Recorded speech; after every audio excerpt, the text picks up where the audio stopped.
Senang dapat kembali menjumpai saudara dalam acara Gema Kasih Indonesia bersama saya Pendeta Arlianus Larosa. Kita dalam acara ini berbincang tentang pokok-pokok ajaran dalam kekristenan atau perkembangan tertentu di dunia teologi dan atau kehidupan sehari-hari yang kita alami dan dilihat dari perspektif iman Kristen. Dan dalam episode kali ini kita berbincang tentang mistisisme dan politik, ya.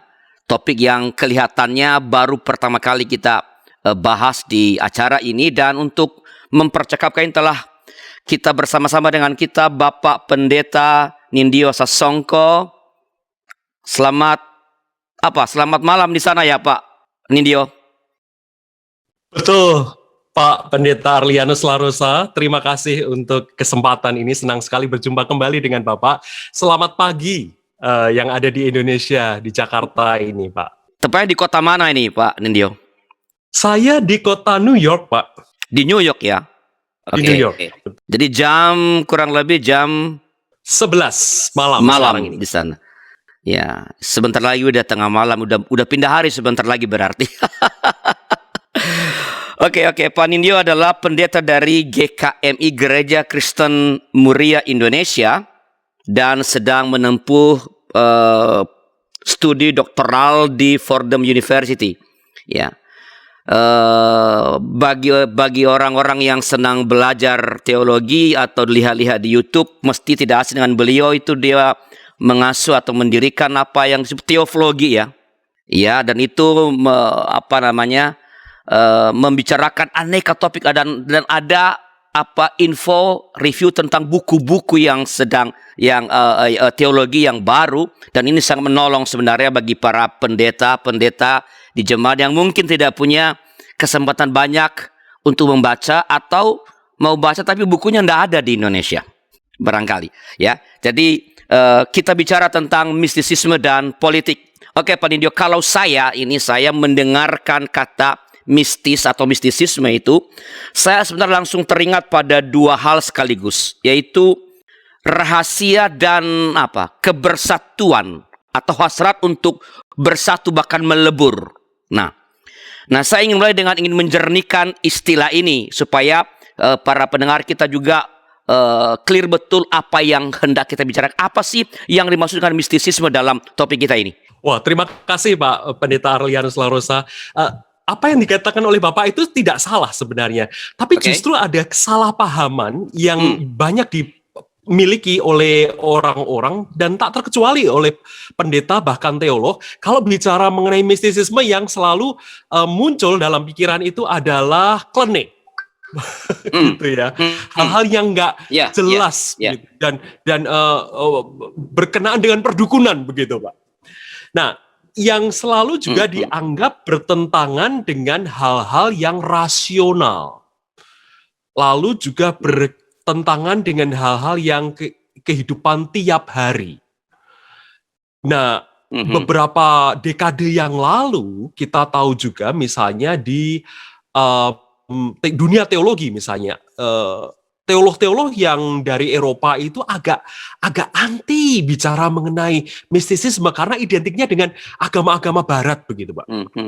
Nah, ini kesalahan-kesalahan yang muncul dan ini harus memang diklarifikasi terlebih dahulu. Jadi bicara mengenai mistisisme itu, rekan-rekan semua, para pemirsa, memang satu sisi benar apa yang tadi dikatakan oleh Pak Pendeta Arlianus, itu sangat berkaitan dengan sesuatu yang tertutup. Nah, istilah etimologinya itu sendiri, Pak, asalnya itu dari menutup mata begitu, atau menutup mulut. Begitu kan? Jadi sesuatu yang tertutup dan hanya orang-orang yang khusus yang punya akses ke sana. Jadi yang disebut sebagai mustikos itu adalah individu yang punya akses kepada pengetahuan atau kebersatuan dengan Allah itu, Pak. Nah, ini yang memang kemudian dianggap oleh sebagian orang, baik itu teolog tetapi juga oleh aktivis, Pak. Mistisisme itu anti publik, anti kehidupan tiap-tiap hari, asosial, menyendiri, dan karena itu anti politik. Nah, saya senang ini Pak Pendeta Arlianus justru mengajak saya untuk kita bersama-sama membedah apakah hal ini sedemikian. Apakah benar asumsi ini? Dan saya rasa enggak. Karena kalau kita melihat ya, para pemirsa dan Pak Pendeta Arlianus, bahwa di dalam sejarah itu justru ternyata mistik-mistik itu punya sensitivitas, punya kepekaan terhadap hal-hal yang sifatnya politik. Oke. Sebenarnya saya juga mungkin di beberapa tadi kesalahpahaman itu sebenarnya saya berada di beberapa bagiannya lah sebenarnya. Tadi Pak Nida katakan, misalnya gini, saya atau banyak orang atau saya bacakan nih satu pertanyaan nih. Tadi ini sebelum kita ngobrol saya minta beberapa teman kalau ada yang mau dititipkan nih pertanyaan kepada Pak Nindyo nih. Nah, saya baca pertanyaan dari rekan saya ini Pendeta Evelyn Yudiarti, ya. Dia bilang di mistisisme dan politik bukan hanya terjadi di Indonesia. Berarti sudah ada asumsi tentang apa maksudnya itu mistisisme dan politik. Ya, yang terbaru adalah berita tentang calon presiden tidur di makam tokoh agama. Oke, yang tadi kan itu, yang tadi Pak Nida katakan. Tapi juga terjadi di Amerika Serikat mulai dari Lincoln, Reagan, George W. Bush, dan misalnya punya penasihat spiritual dan percaya pada mitos-mitos tertentu. Nampaknya negara dengan warga yang berkecenderungan religius yang tinggi mudah dikuasai oleh para spin doctor ke sisi mistisis kebohongan berbalut agama dengan mengabaikan data yang ada. Bagaimana bentuk pendidikan politik masyarakat yang efektif untuk mengatasi persoalan ini di atas? Ini saya ingin kembali Pak Nindyo menegaskan dulu nih soal makna dari mistisisme supaya jangan terjadi kesalahpahaman ketika kita nanti lanjut berbicara. Silakan Pak, sekalian mengomentari rekan saya Pendeta Evelyn. Betul sekali Pak. Dan sebenarnya asumsi tersebut sudah ada sejak tokoh besar, teolog besar dari Jerman, yaitu Karl Barth sebenarnya Pak. Atau dia orang Swiss sebenarnya kan ya. Karl Barth itu anti dengan mistisisme karena dirasa mistisisme itu bertolak belakang dengan teologi, dan khususnya pada zaman Karl Barth itu teologi itu harus politik, teologi itu harus muncul di muka publik. Sementara mistisisme itu seolah-olah adalah hal-hal yang sifatnya itu klinik seperti tadi yang saya katakan. Jadi walaupun dia itu tokoh besar, politik besar, tetapi ternyata di balik itu ada para penasehat spiritual yang punya power yang khusus yang sifatnya itu mitos begitu. Nah, saya rasa ini yang menjadi kekeliruan. Karena apa? Karena kalau kita melihat bahwa tradisi Kristen itu sendiri justru memunculkan dan menyaksikan banyak tokoh-tokoh politik dan banyak para aktivis yang memiliki sumber spiritual, bahkan sumber mistik yang melampaui pemeluk-pemeluk agama yang kebanyakan. Nah, jadi saya akan memberikan catatannya begini, Pak. Jadi orang-orang yang dicirikan oleh mistik ini, mereka tuh punya sifat pertama, mereka punya akses kepada Tuhan secara langsung. Personal? Mereka punya kerinduan. Ya, kerinduan yang luar biasa kepada Tuhan. Itu pertama. Nah, kerinduan yang seperti ini adalah kerinduan yang tidak termediasi, Pak. Oleh tatanan yang ada begitu? Lembaga yang oleh ada? Tatanan, oleh pranata, oleh ritual, oleh peraturan-peraturan agamawi, kewajiban-kewajiban agamawi. Buat para mistik, nah, mereka tidak lagi menganggap bahwa untuk bisa sampai kepada Allah itu, kita butuh semuanya itu. Nah, saya akan back off sedikit ya Pak. Ini agak teknis, tapi mohon kalau nanti saya kurang jelas, Pak Pendeta silahkan memberikan klarifikasi. Ya. Pendekatannya tuh biasanya kalau kita itu beragama ada dua. Satu, pendekatan eksoteris. Iya. Pendekatan eksoteris itu pendekatan dengan ritual, pendekatan dengan dogma, pendekatan dengan doktrin, pendekatan dengan segala sesuatu yang bisa kita katakan tentang Allah. Entah itu pranata, entah itu liturgi, entah itu tata gereja, dan sebagainya. Semuanya ini baik. Jangan keliru, semuanya ini perlu. Dan semuanya inilah yang boleh dikatakan sebagai pendekatan yang objektif kepada Allah. Kenapa objektif? Karena bisa dinilai, bisa ditakar, ada standarnya. Semua orang bisa menilai hal tersebut. Ya, ritual, dogma dan sebagainya. Itu bisa kelihatan. Tapi ada dimensi yang sifatnya itu esoterik. Sifatnya itu inward. Sifatnya pribadi. Sifatnya itu lebih individu. Nah, esoterik ini bisa dua. Satu itu pengalaman yang khusus dengan Allah. Yang kedua, pengalaman yang sifatnya lebih kontemplatif, dengan diam. Berdiam diri. Begitu. Dengan kata lain bahwa ritual, pendekatan-pendekatan eksoterik tadi, ritual, dogma, pranata, tata gereja, dan sebagainya, dan seterusnya, itu nggak pernah cukup untuk menampung kemahakuasaan Allah, kebesaran Allah. Nah, orang-orang mistik, Pak, itu punya akses langsung, begitu ya. Mereka itu punya keyakinan bahwa mereka saking cintanya kepada Allah, mereka tuh punya kerinduan yang satu, yang ultimat untuk hanya merindukan Allah saja. Nah, karena itu, ini menarik, karena itu sumber kehidupan mereka itu berasal dari relasi ini. Relasi kerinduan, relasi cinta dengan Allah ini, Pak. Nah, dari relasi ini, maka kemudian muncul buah-buah.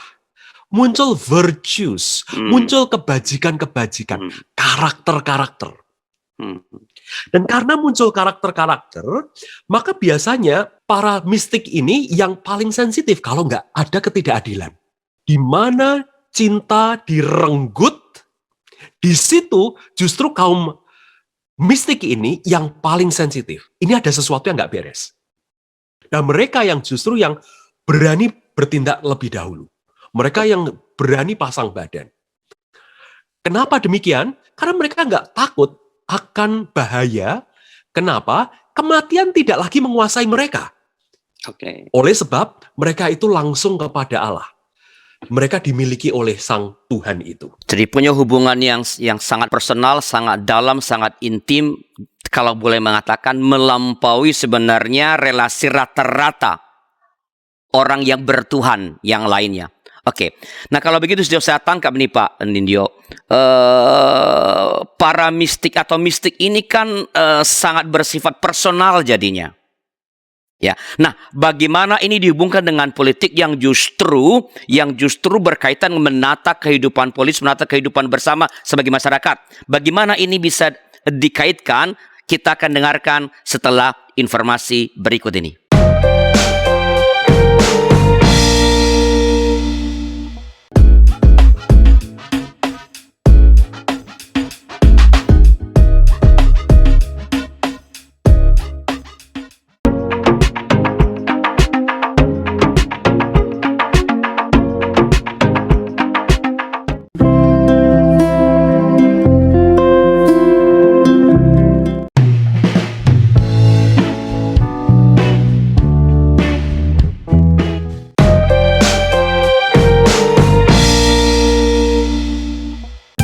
Sahabat, mari dukung pelayanan dan pekabaran Injil melalui YKB dengan membagikan link acara ini kepada sebanyak mungkin orang.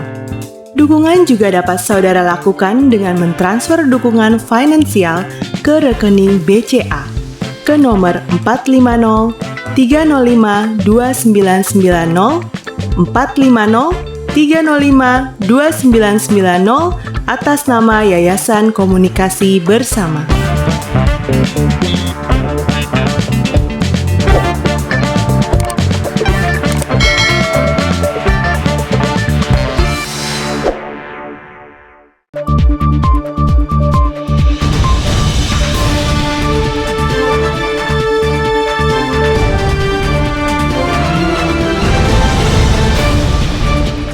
Terima kasih masih bersama kami dalam acara Gema Kasih Indonesia. Saya Pendeta Arnius Tarosa dan kita sedang berbincang tentang mistisisme dan politik bersama narasumber kita, Bapak Pendeta Nindyo Sasongko, ya, kandidat doktor dari Fordham University.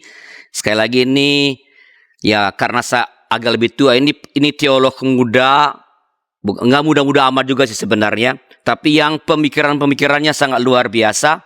Ya, kalau saya ikuti ini ya tandemnya rekan saya Profesor Joas Adi Prasetya ini, ya. Nanti kalau balik ke Indonesia ini akan memperkaya sangat banyak nanti perkembangan teologi dan gereja-gereja di Indonesia karena pemikirannya tidak mengawang-awang. Bicara mengenai gereja juga walaupun teolog akademis. Baik, kita lanjut ya Pak Nindyo. Tadi di ujung segmen yang pertama tadi saya akan mengatakan ini dari penjelasan Pak Nindyo bahwa para mistik atau mistik ini sebenarnya sangat bersifat personal. Sedangkan politik bicara mengenai menata kehidupan bersama di tengah-tengah masyarakat. Ini bagaimana dihubungkan ini Pak Nindyo?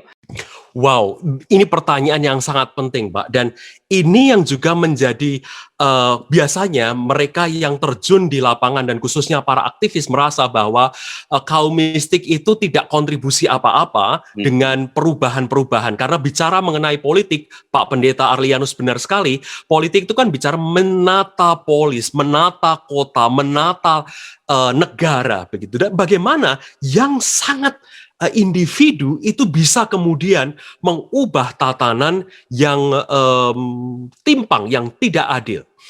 Yang menarik ternyata Pak, di dalam sejarah itu kita menemukan banyak mistikus yang justru mampu menggerakkan massa dan mampu menggerakkan perubahan bukan hanya kota tetapi juga tatanan sosial. Kita tahu misalnya nama yang sangat terkenal yaitu Mahatma Gandhi.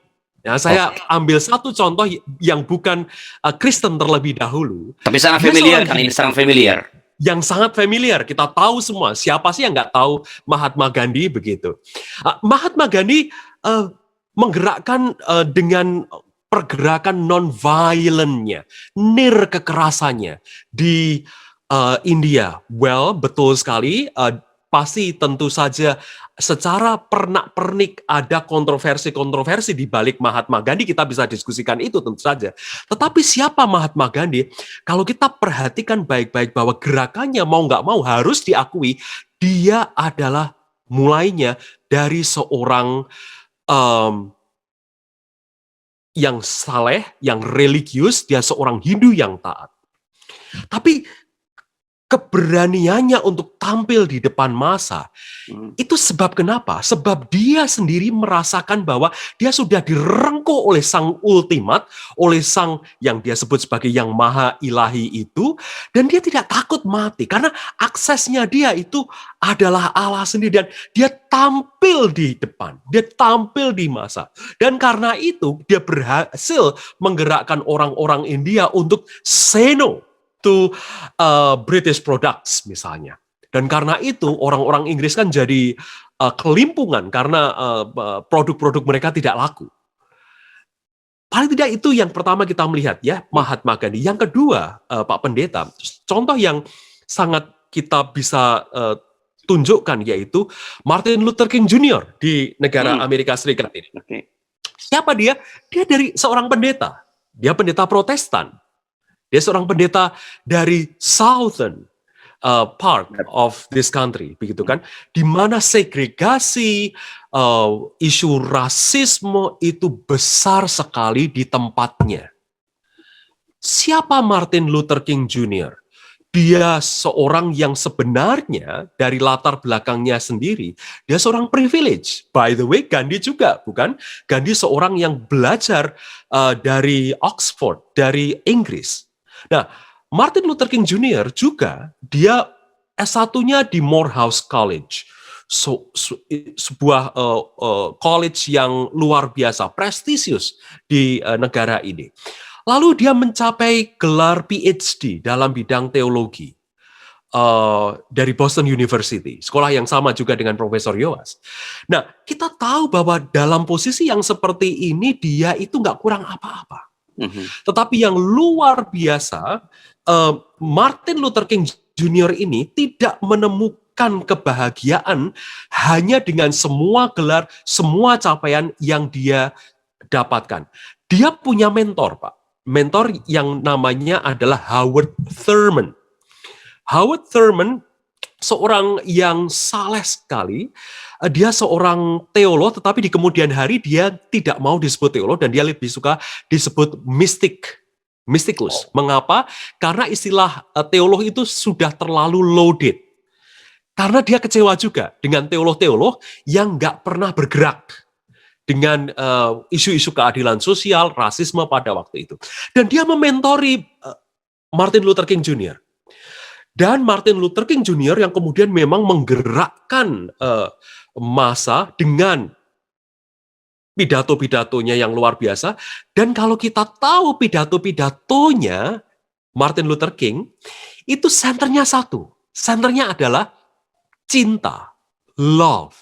Dan kerinduan dia dalam setiap khotbah, setiap pergerakannya, setiap dia turun ke jalan, yaitu nir kekerasan, tetapi juga terwujudnya sebuah komunitas yang dikasihi. The beloved community. Apa itu the beloved community? Ini bukan hanya komunitas yang terdiri dari satu ras saja, ras kulit hitam, tetapi terjadi harmoni baik antara kulit hitam maupun kulit putih. Terjadi rekonsiliasi yang indah. Dan pergerakan Martin Luther King Jr. ini bisa mengubah tatanan, misalnya yang jelas yaitu pada tahun 1964 kalau tidak salah atau 65, Presiden Lyndon B. Johnson menandatangani peraturan undang-undang yang mengizinkan orang kulit hitam untuk ikut pemilu. Sebelum itu, orang kulit hitam tidak boleh mengikuti pemilu. Dan Martin Luther King Jr. hadir pada waktu Presiden Johnson menandatangani undang-undang tersebut. Dengan kata lain kita melihat di sini, pergerakan yang dimulai dengan message, dengan berita mengenai cinta itu bisa mengubah tatanan. Pak Nindyo, saya ingin sedikit kembali meminta penjelasan lebih detail ini. Ketika tadi Pak Nindyo menyebut dua contoh ya, Mahatma Gandhi, walaupun saya juga belum dapat secara baik menangkap relasinya dengan seorang mistikus. Tapi kalau Martin Luther King Jr. itu lebih sangat surprising buat saya disebut, karena saya memandangnya, itu adalah sebenarnya dia seorang aktivis sosial dalam pandangan saya sekarang ini. Tetapi Pak Nindyo menempatkan dia sebagai seorang mistikus, misalnya begitu. Ya, ini bisa lebih dielaborasi supaya clear nih. Ini menarik karena ini di dalam diri seorang Martin Luther King Jr. ini dia dia adalah seorang mistikus. Ini bagaimana bisa dijelaskan, Pak Nindyo? Yes. Seorang mistikus, Pak, itu punya sumber-sumber yang memang menghidupkan dia, sumber-sumber energi yang membuat dia itu energinya tetap penuh. Nah, yang luar biasa, ini salah satu ciri mistik ya Pak ya. Karena dia punya akses langsung kepada sang ultimat itu, maka sumber energinya itu terus-menerus muncul. Membuncah, berlimpah ruah. Nah, Martin Luther King Jr. itu kalau kita tahu kebiasaan-kebiasaan dia Pak, itu dia punya kebiasaan-kebiasaan yang sangat-sangat mistik sekali. Yaitu, dia menyukai membaca Alkitab, tentu saja. Dia tiap hari punya disiplin membaca Alkitab, berdoa. Jadi dia punya waktu-waktu di dalam doanya itu. By the way, ada satu buku yang dari seorang profesor dari Emory University, namanya Noel Erskine. Itu dia menulis mengenai sisi teologi dan juga mistik dari Martin Luther King Jr. Lalu, Satu juga yang menjadi daya kekuatan Martin Luther King Jr. adalah lagu-lagu spiritual, Oke. African American spiritual songs. Oke. Itu yang membuat hati Martin Luther King Jr. itu selalu melembab dengan energi, Pak. Salah satu yang dia sukai itu, kalau dia sedang putus asa, dia sedang lelah, ditentang habis-habisan, dia telepon kepada temannya, yaitu Mahalia Jackson, almarhumah, untuk menyanyikan lagu Precious Lord, take my hand, Oh, lead me on, help me stand. Itu tahu ya, Pak ya? tahu. Itu lagu kesukaan Martin Luther King Jr. Dan itu yang menjadi daya dia. Selain lagu-lagu yang lain, ya. Makanya kalau kita perhatikan khotbah-khotbah, perhatikan pidato-pidato Martin Luther King Jr., itu pasti ada kutipan lagu-lagu African American songs. Nah, jadi ini saya semakin paham ini Pak Nindo. Jadi kalau begitu sebenarnya kita para mistik atau mistikus ini kita lebih dekat, lebih dicirikan oleh tadi sebenarnya bukan soal keterkaitan dengan hidup membiara, karena sekali lagi itu sangat itu yang ada di kepala saya juga seperti itu. Mistikus ya itu para biarawan, biarawati begitu. Jadi kalau tadi contoh tadi ternyata tidak seperti itu, tapi pada relasi yang sangat kuat dan bahwa seluruh geraknya itu diinspirasi oleh relasi dengan Tuhan, begitu Pak Nindyo? Yes, betul sekali Pak. Sebenarnya kalau kita kembali ke Martin Luther sendiri berkata bahwa dunia ini adalah biaraku. Oh, Itu prinsip juga dari mistik Pak. Luther kan tahu ya, kita juga paham bahwa masa lalu Luther itu seorang biarawan, dia seorang Agustinian. Dia tahu masa lalu bagaimana hidup membiara itu, tetapi kemudian setelah dia menjadi reformator, dia meneguhkan sebuah kebenaran bahwa dunia ini seharusnya menjadi biara setiap orang Kristen. Nah, ini yang menjadi prinsip saya yakin dari semua mistik-mistik yang terlibat di dalam dunia dan kehidupan sehari-hari.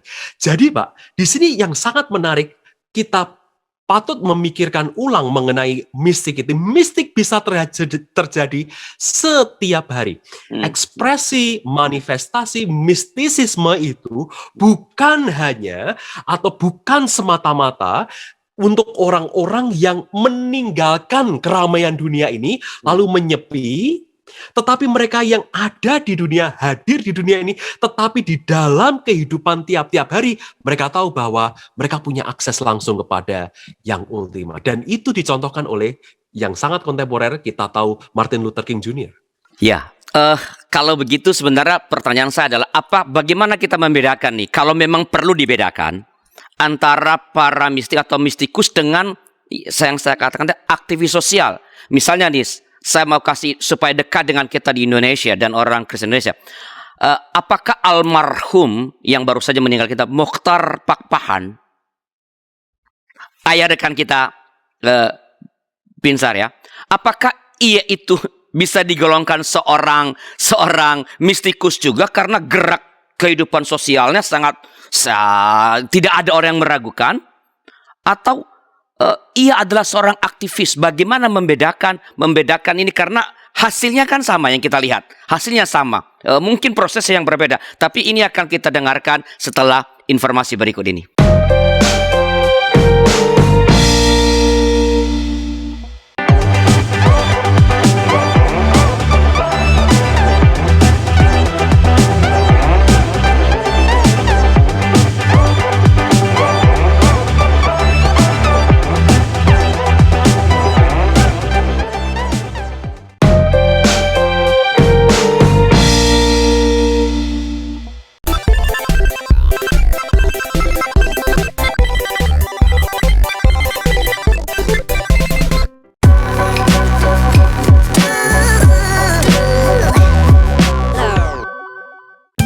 Sahabat, mari dukung pelayanan dan pekabaran Injil melalui YKB.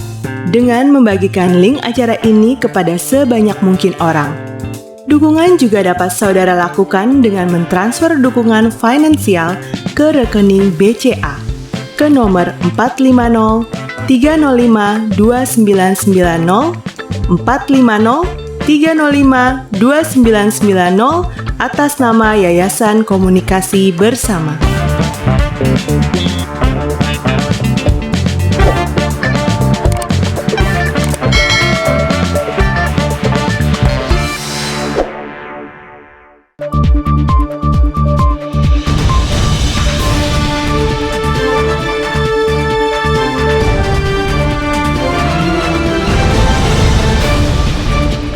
Terima kasih masih bersama kami dalam acara Agama Kasih Indonesia bersama saya Pendeta Aris Larosa dengan narasumber kita Bapak Pendeta Nindyo Sasongko. Kita bicara tentang mistisisme dan politik, ini segmen yang terakhir, tapi teman-teman yang gabung melalui YouTube dapat masih tetap mengirimkan komentar atau pertanyaan di kolom komentar yang ada. Ya, ini narasumber kita jarang-jarang susah nih. Udah berapa lama nih diminta, baru kali ini kita ketemu untuk bisa syuting, dan mudah-mudahan ini bisa berkelanjutan nanti percakapan dengan Pak Nindyo ini. Nah, tadi Pak Nindyo tadi kan di ujung segmen yang kedua saya mengatakan tadi hasil antara mistikus dengan yang kita sebut atau so-called aktivis itu kan hasilnya sama. Saya tadi sebut misalnya tadi supaya lebih gampang melihatnya, almarhum yang kita sangat kenal, Mokhtar Pakpahan, seorang tokoh buruh, bahkan kalau boleh mungkin dia bapak buruh Indonesia sebenarnya. Dari zaman Soeharto dia udah bergerak. Dan saya menduga kalau dia tidak punya spiritualitas yang baik, masa dia berani ngelawan rezim pada waktu itu. Nah, bagaimana membedakan, kalau harus dibedakan antara mistikus dengan ya aktivis, Pak Nindyo? Ya, ini pertanyaan yang sangat penting dan terima kasih menanyakannya, Pak. Pertama, saya tidak ragu ya dengan spiritualitas Pak Mokhtar Pakpahan, Profesor Mokhtar Pakpahan almarhum, karena itu juga beliau sampai menutup usia, beliau tetap cinta Tuhan, beliau tetap berpaut kepada Tuhan, dan pergerakan yang tadi Bapak katakan juga melawan rezim yang lalu itu juga sangat diwarnai dengan daya yang saya rasa bukan semata-mata untuk menjungkir balikkan tatanan, bukan hanya memperjuangkan buruh, tetapi nah ini yang menjadi pembeda antara apakah ini sekadar aktivisme atau ini memang sesuatu gerakan yang dilambari oleh spiritualitas atau bahkan oleh mistisisme untuk mempersatukan. Ciri dari gerakan yang dilambari oleh mistisisme yaitu tidak semata-mata menjungkir balikkan tatanan, tetapi menciptakan sebuah tatanan yang harmonis. Ada sebuah komunitas yang rekonsiliatif, ada sebuah tatanan yang misalnya seperti tadi Martin Luther King Jr. Gagasannya itu bertumpu dan berorientasi pada terciptanya beloved community, komunitas yang dikasihi, begitu. Kalau hanya semata-mata urusannya membalikkan tatanan politik, atau merebut kekuasaan misalnya, atau merebut kekuasaan atau semata-mata revolusi, begitu. Bukan semata-mata itu. Lalu yang kedua, kita tahu juga bahwa ada sumber yang besar yang menjadi penggeraknya, yaitu sumber cinta. Bukan karena sakit hati, bukan karena semata-mata tadi kebencian untuk kemudian yang sedang berkuasa ini harus dijungkir balikkan, tetapi ada cinta. Itu yang menjadi pembeda.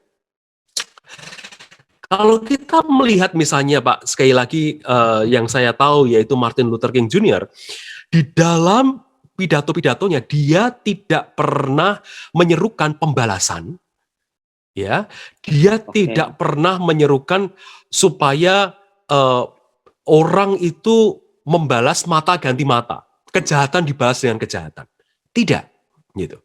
Yang Martin Luther King Jr. itu serukan yaitu kita melandasi pekerjaan-pekerjaan kita hanya karena cinta, hanya karena kasih. Dan cinta itulah yang pada akhirnya akan mengeratkan dua pihak yang bertentangan, yang bertolak belakang.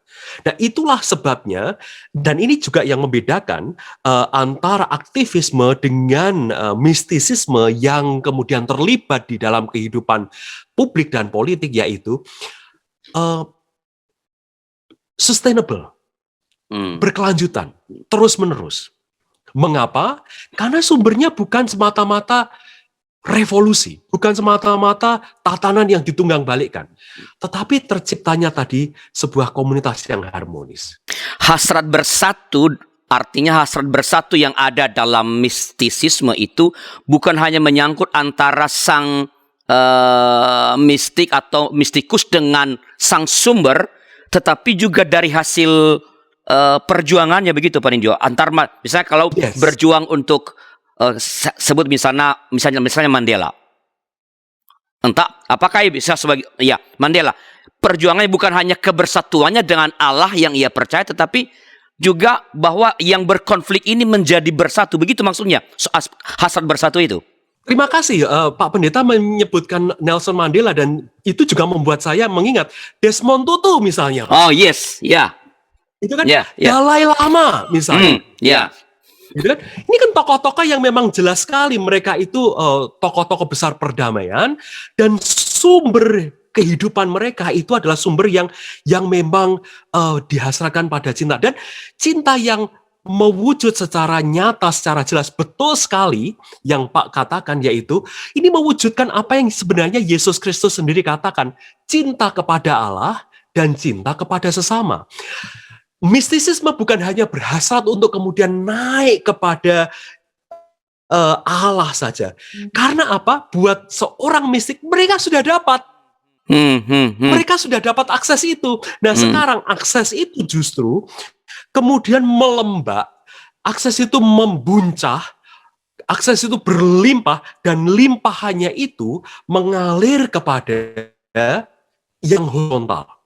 Nah, itulah yang terjadi pada tokoh-tokoh yang tadi kita sebutkan, termasuk juga yang barusan kita tahu, Nelson Mandela, Desmond Tutu, kemudian Dalai Lama, atau yang dekat dengan kita, Thich Nhat Hanh, Pak, di Myanmar kalau nggak salah, di Vietnam, yang menggerakkan engaged Buddhism itu. Buddhisme yang terlibat. Nah, kadang-kadang kan Buddhisme kita anggap sebagai yang sekuler begitu ya, yang mereka itu tinggal di biara-biara di pertapaan-pertapaan. Tetapi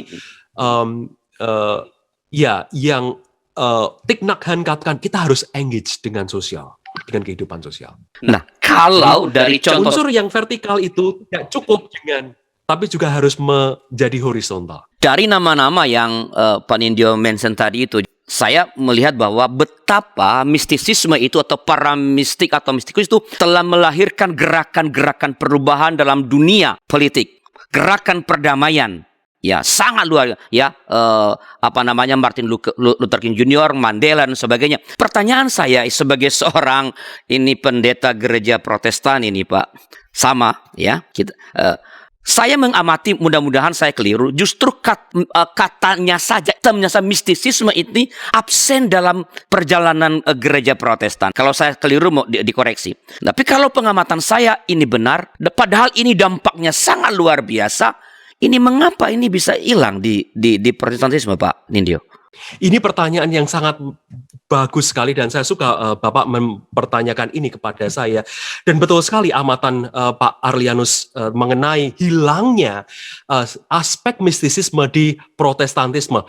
Walaupun tadi saya sebutkan bahwa sebenarnya Martin Luther, Bapak Reformasi Eropa itu, sebenarnya dia seorang mistik.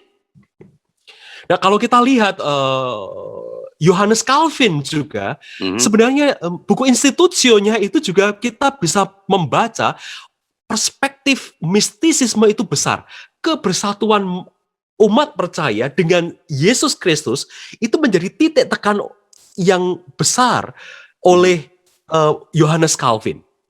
Akan tetapi, Pak, tampaknya pada waktu era reformasi ini beralih menjadi pasca reformasi, di situ mulainya skolastisisme Protestan, maka semua ajaran menjadi disistematisasikan. Debatnya kemudian meruncing antara Protestantisme dengan Katolisisme. Yang menarik ini, dua-duanya kemudian saling seperti pingpong, Pak. Pingpongnya ini orientasinya pada doktrin Yesus Kristus. Bagi Protestantisme, Yesus Kristus adalah satu-satunya jalan untuk menuju kepada keselamatan. Sekali lagi, ini Protestantisme pasca reformasi dan memasuki neoskolastisisme, itu yang dipertahankan siapa Yesus Kristus sebagai satu-satunya jalan, sebagai juru selamat dunia. Sementara Katolisisme melihat Yesus Kristus sebagai yang embodied, yang menubuh di dalam gereja. Sehingga gereja itu identik dengan tubuhnya Yesus Kristus. Yesus Kristus jadi juga semacam terkooptasi oleh gereja. Sepanjang kemudian tahun demi tahun, dekade demi dekade, bahkan abad demi abad, dua tradisi ini saling menjawab, saling bertikai untuk masalah siapa Yesus Kristus ini. Mereka mencoba mempertahankan. Dan sebenarnya tradisi Barat, baik Protestantisme maupun Katolisisme, sampai pertengahan abad ke-20 sebenarnya, Pak, itu mistisisme hilang. Di Katolik juga? Katolik juga sebenarnya. Unsur itu. Sampai sebenarnya seorang Romo Katolik dimulai dari Yves Congar namanya. Itu membuat sebuah buku, I Believe in the Holy Spirit. Dan dia lamenting, dia meratap hilangnya sisi aspek Roh Kudus di dalam gereja Katolik. Nah, mulai kemudian Konsili Vatikan kedua tahun 60-an itu, Pak, mulai di-recover masalah pentingnya mistisisme di dalam Katolisisme. Dan di situ unsur Roh Kudus juga menjadi diberi tempat yang lebih besar. Bagaimana dengan Protestantisme? Di era yang sama, kalau kita melihat ya, tahun 60-an, Protestantisme juga kemudian melahirkan tokoh. Dan ini lebih banyak justru dimulainya, Pak, dari tokoh-tokoh feminis. Mereka yang recover sebenarnya. Mistisisme. Salah satu teolog yang mencoba memulihkan mistisisme yaitu Dorothy Zolle. Dia menulis Mysticism and Resistance.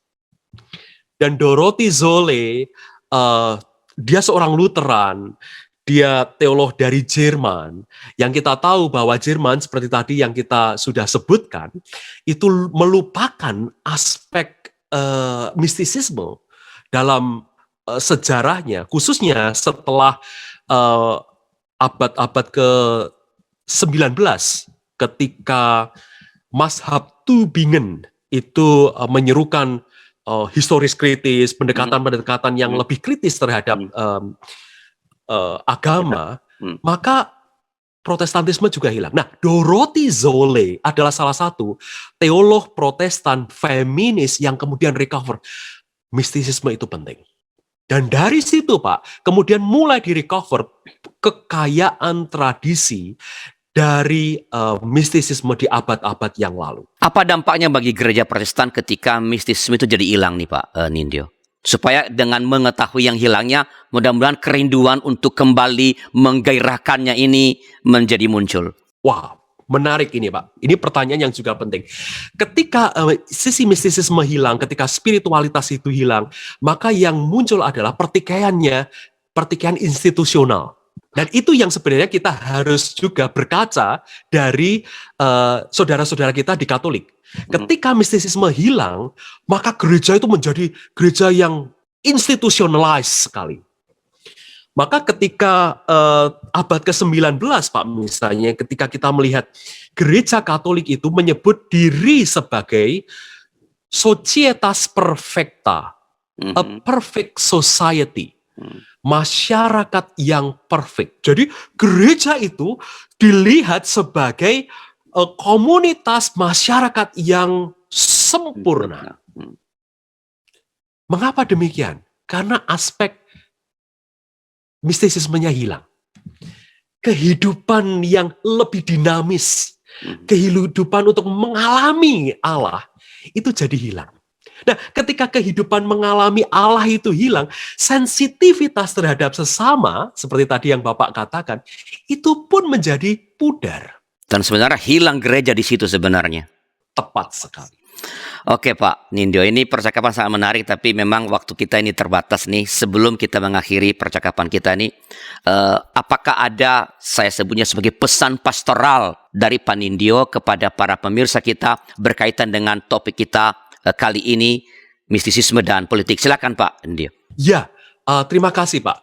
Yang pertama, sebagai orang-orang Kristen, tentu saja yang saya ingin serukan yaitu kita tidak perlu menjadi alergi dengan istilah mistisisme, karena istilah ini bukan berarti klinik, bukan berarti sesuatu yang esoterik, sesuatu yang sifatnya itu transendental, seperti itu, yang tidak ada kait-mengaitnya dalam kehidupan sehari-hari. Tetapi mistisisme itu bicara mengenai bagaimana saya memiliki kerinduan tiap-tiap hari untuk bersekutu dengan Allah. Dan makin saya dekat dengan Allah, justru makin terbukalah sensitivitas saya, kepekaan saya terhadap dunia sekitar. Dan itu berarti ciri seorang mistik, yaitu di mana di sana terjadi ketidakadilan, ketimpangan, perlakuan yang tidak adil.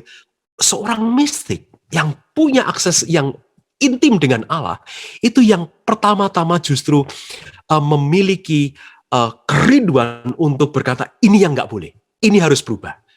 Tapi dasarnya bukan lagi semata-mata hanya supaya segala sesuatu itu berubah, bukan hanya semata-mata revolusioner, tetapi supaya terjadi harmoni, supaya terjadi rekonsiliasi, supaya cinta itu bisa dinikmati oleh semua orang, tak terkecuali. Baik, Pak Nindyo. Terima kasih.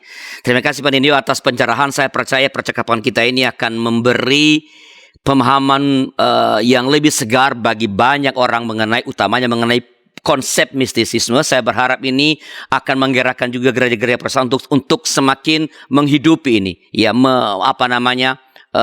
menggemakan kembali mistisisme ini, supaya kita jangan kehilangan hal yang sebenarnya sangat hakiki dalam kehidupan bergereja. Dan sahabat YKB, terima kasih telah bersama-sama dengan kami dalam acara ini. Bila ada masukan-masukan mengenai acara ini, silakan kirimkan ke nomor 0812-8188-9191. Sekali terima kasih dan sampai jumpa pada episode yang akan datang dengan topik yang berbeda. Tuhan memberkati.